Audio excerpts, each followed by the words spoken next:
नमस्कार प्रिय दर्शकों, मैं यशराज तिवारी आप सभी का बहुत बहुत स्वागत करता हूं प्रोफेशनल एस्ट्रोलॉजी पर। जैसा कि आप सभी जानते हैं, आज बुधवार का दिन है और आज मैं आप सभी के सम्मुख उपस्थित हुआ हूं हमारे दी एस्ट्रोलॉजी शो के 50वें एपिसोड को लेकर। जैसा कि आप सभी जानते हैं, दी एस्ट्रोलॉजी शो में मैं आप सभी दर्शकों के द्वारा पूछे गए प्रश्नों के जवाब देता हूं। वो प्रश्न ज्योतिष से संबंधित हो सकते हैं, पूजा पाठ से संबंधित हो सकते हैं, आपकी जन्म कुंडली की प्लेनेटरी पोजीशन से संबंधित हो सकते हैं, किसी भी तरह का ज्योतिषीय उपाय या कोई भी प्रश्न आपके मन में हमारी ऑकल्ट साइंस की फील्ड से रिलेटेड उत्पन्न होता है, उन प्रश्नों के जवाब आप मुझसे इस कार्यक्रम के माध्यम से पा सकते हैं।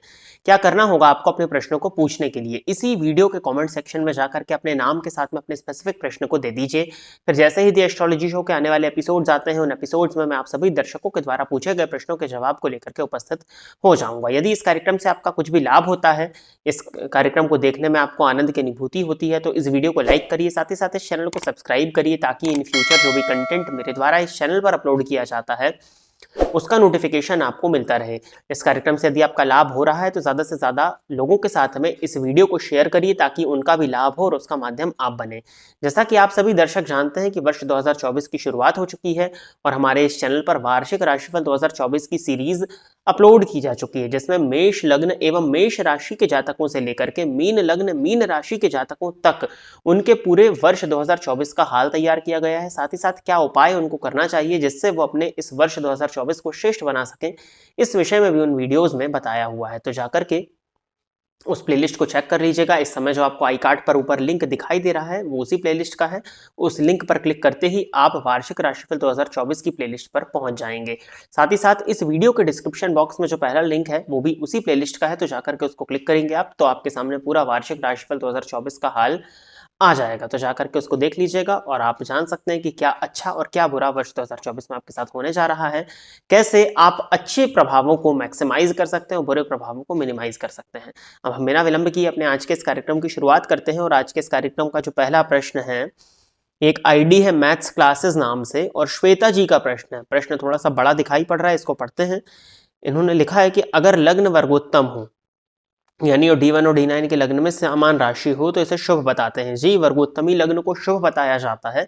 जो लग्न आपकी जन्म कुंडली के D1 जन्मांक में बन रहा है, वही लग्न से यदि आपकी नवमांश कुंडली प्रारंभ हो जाए, जैसे D1 चार्ट जन्म कुंडली 5 नंबर से शुरू हो रही है तो नवमांश कुंडली भी 5 नंबर से शुरू हो जाए तो ये वर्गोत्तमी लग्न कहा जाता है। तो इसको अच्छा माना जाता है, बिल्कुल ये शुभ है और जातक को उसके जीवन काल में चीजें आसानी से प्राप्त हो जाती हैं। राजयोग की श्रेणी में ये आता है। इसके आगे इन्होंने लिखा है कि लग्नेश भी पंच महापुरुष योग बना रहे हो D1 में, लग्न वर्गोत्तम होने से कोई लाभ उस ग्रह को मिलेगा जो D1 में उच्च का और D9 में नीच का हो, तो क्या उस ग्रह की नीचता में प्रभाव में कमी आएगी या नहीं? उस भाव से संबंधित कार्य में परेशानी को बताता है या वह कार्य बनेंगे ही नहीं। इसी तरह कोई ग्रह दोनों में नीच का या शत्रु राशि में हो पर वह भाव और राशि दोनों में वर्गोत्तम हो जाए, तब उसे कैसे लेंगे? जी, दो अलग अलग प्रश्न है। सबसे पहले तो मैं आपको बता देता हूं, यदि लग्न वर्गोत्तम है तो उसका लाभ जरूर मिलेगा। लग्नेश ने पंच महापुरुष योग बनाया D1 चार्ट में, तो दो ही पॉसिबिलिटी है कि लग्नेश केंद्र में या तो स्वराशि के हुए हैं या तो उच्च के हुए हैं। अब लग्नेश केंद्र में D1 में यदि स्वराशि या उच्च के हुए तो वो मजबूती को प्रदर्शित कर रहे हैं, परंतु यदि वो जाकर के नवमांश में नीच के हो गए हैं, परंतु यदि वो जाके नवमांश में नीच के हो गए हैं जो आपने लिखा है, तो उस महापुरुष योग के प्रभाव में 60% तक कमी आ जाएगी। वैसे तो सामान्य नियम यही कहता है कि कोई भी ग्रह यदि नवमांश में जाके नीच का हो जाए तो वो नीच के समान ही फल देने वाला बनेगा। तो यहाँ पे तो यही बात देख करके देखने में आती है कि यहाँ स्वराशि और उच्च का है, परंतु वहां जाकर के अगर नीच का हो जाएगा तो उसके प्रभावों में कमी आएगी। यहाँ भी दो तथ्य और दो तर्क निकल करके आते हैं। लग्नेश यानी कि आपका व्यक्तित्व धर्म त्रिकोण का वो लग्न होता है, धर्म त्रिकोण का लग्न होता है, आपके पूर्व जन्म का भाग्य होता है आपका लग्न, पंचम से नवम होने के चलते। तो यहां पर यदि आप आध्यात्मिक पॉइंट ऑफ व्यू से, आध्यात्मिक दृष्टिकोण से इस पॉइंट को देखना चाहते हैं कि आपकी आध्यात्मिक उन्नति कितनी होगी, तो उसमें तो निसंदेह बहुत हद तक कमी आ जाएगी, क्योंकि आपका जन्मांक का लग्नेश नवमांश में नीच का हो गया। परंतु यदि हम इसको भौतिक सुख सुविधाओं के पॉइंट ऑफ व्यू से देखें तो चीजों की प्राप्ति ऐसा नहीं है कि नहीं होगी। जन्मांक में वो ग्रह के पास में बल है, परंतु नवमांश में वो कमजोर हो गया है, जिसके चलते चीजों की प्राप्ति आपको अत्यधिक संघर्ष करने के बाद में होगी। जो लोगों को 10 दिन में लगता है समय किसी चीज को करने में, आपको 25 दिन में होगा। तो यही होगा, संघर्ष होगा, समय लगेगा। समय लगने के बाद में विलंबता के साथ में आपके कार्य बनेंगे, परेशानियों के साथ में आपके काम बनेंगे। तो ये है दूसरा प्रश्न जो आपने किया है कि इसी तरह कोई ग्रह दोनों में नीच का या शत्रु राशि में हो पर वह भाव और राशि दोनों में वर्गोत्तम हो जाए तब उसे कैसे लेंगे। तो यहां भी दो ही प्रश्न है। पहला प्रश्न जो आपका है वो ये है कि कोई ग्रह नीच का वर्गोत्तमी है, यानी मतलब कोई ग्रह जन्मांक में भी नीच का है और नवमांश में भी नीच का है। तो जब वो ग्रह वर्गोत्तमी हो गया है, देखिए इसमें भी अलग अलग लोगों के मत होते हैं, बट मेजॉरिटी इस बात की है, अलग अलग ज्योतिषियों की यदि आप मत देखेंगे, पौराणिक मतों को भी यदि आप देखेंगे, तो 80% हम कह सकते हैं या 75 to 80% मेजॉरिटी इस बात की है कि नीच का ग्रह यदि वर्गोत्तमी हो जाए तो वो शुभ फल देने के लिए बाध्य होता है। यदि मैं अपने अनुभव के हिसाब से आपको इस चीज के विषय में बताऊं, तो यदि ग्रह नीच का वर्गोत्तमी हो रहा है, यदि कोई ग्रह जन्मांक और नवमांश दोनों में नीच का है, तो जीवन के शुरुआती दौर में उस ग्रह से संबंधित जो रिश्ते हैं, उस ग्रह से संबंधित जो भाव हैं, वो ग्रह जिन चीजों का कारकत्व है, वो ग्रह जिस भाव में बैठ करके नीच का हो रहा है, शुरुआत में उन चीजों को लेकर के आपको संघर्ष देखने में मिलेगा। परंतु जैसे जैसे आपकी उम्र बढ़ती जाएगी, उन सभी चीजों से आपको लाभ ही देखने में मिलने लगेगा यदि कोई ग्रह नीच राशि में वर्गोत्तमी हो रहा है। तो यहां भी बात वही आती है कि आध्यात्मिक पॉइंट ऑफ व्यू से जरूर उसमें थोड़ी सी कमी आ जाएगी। उदाहरण के तौर पर मान लेते हैं, यदि चंद्रमा जन्मांक और नवमांश दोनों में नीच के हो रहे हैं, तो जातक को शुरुआती समय में मानसिक अशांति देखने में मिलेगी, माता के स्वास्थ्य में परेशानी होगी, मन बहुत ज्यादा अशांत रहेगा।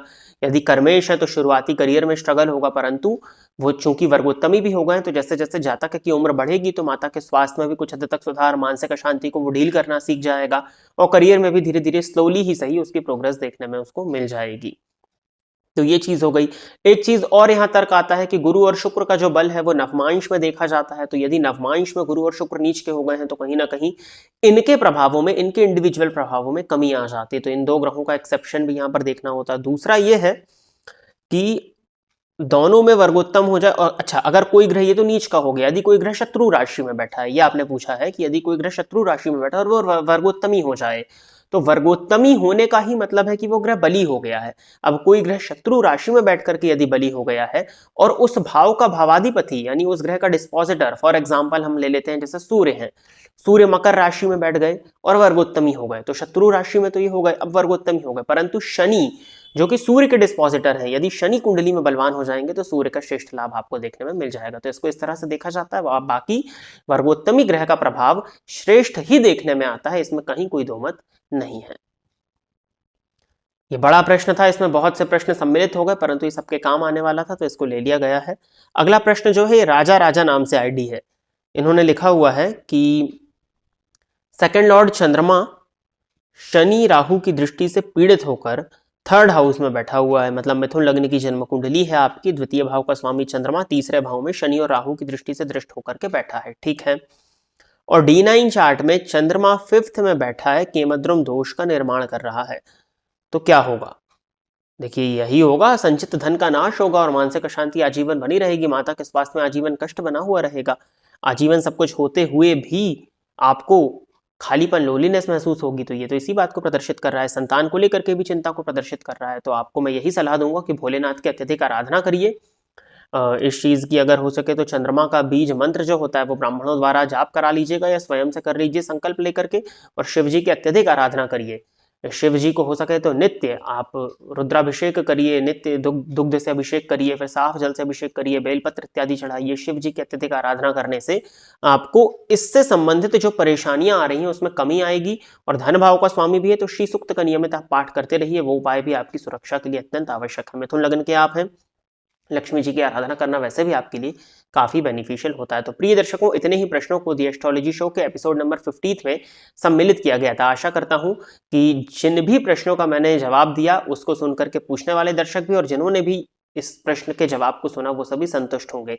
यदि आप भी चाहते हैं कि आपके प्रश्न को दी एस्ट्रोलॉजी शो में सम्मिलित किया जाए तो आप अपने नाम के साथ में अपने स्पेसिफिक प्रश्न को इसी वीडियो के कमेंट सेक्शन में दे दीजिए। फिर जैसे ही दी एस्ट्रोलॉजी शो के अन्य एपिसोड्स आते हैं मैं आप सभी दर्शकों के द्वारा पूछे गए प्रश्नों के जवाब को लेकर के उपस्थित हो जाऊंगा। वार्षिक राशिफल 2024 की सीरीज ऑलरेडी अपलोड की जा चुकी है। इस वीडियो के डिस्क्रिप्शन बॉक्स में जाकर के जो पहला लिंक है उसको आप चेक कर लीजिएगा, तो आप अपने पूरे आने वाले वर्ष, जो अभी वर्ष चल रहा है 2024, इसका हाल जान सकते हैं और क्या उपाय आपको करना चाहिए जिससे आप अपने वर्ष 2024 को और श्रेष्ठ बना सकें, उस विषय में भी जानकारी आपको वहां पर प्राप्त हो जाएगी।